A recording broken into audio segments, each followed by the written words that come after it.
Ramazan ayı başlanır. Hamınızı bu ayın gəlişi münasibəti ilə təbrik edirəm. Allah bizi mübarək Ramazan ayının feyzindən, bərəkətindən, rəhmətindən binəsib eləməsin inşallah. Allah ayı sizə tərəf gəlir və hazırlaşın. Çox hədiyyələrlə gəlir, fəzilətlərlə gəlir. Allah yanında ən üstün aydır.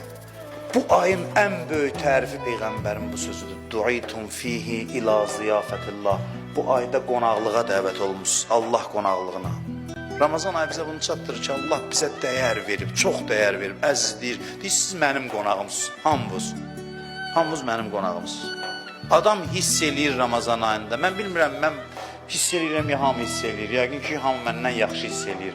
Ramazan ayında baxsan, görsən, yer həmin yer, torpaq həmin torpaq, ağac həmin ağac, həmin şəhər, amma elə bil başqa şəhərdə yaşayırsan.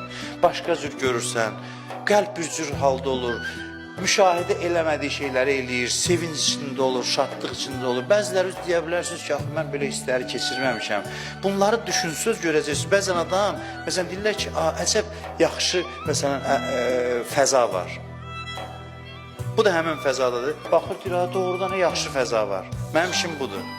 Siz onun hamısını hiss eləyə bilərsiniz. Bir dənə başınızı açın ki, qaldırın ki, yemək içmək məsələsi deyil təkcə. Baxın, görür ətraf, baxın, görür həvadan Allah iyi gəlir. Allah qoxusu gəlir fəzasından. Allahın qoxusu olar, yox, mən mənəvi qoxusundan danışıram. Allahın qonaqlığıdır.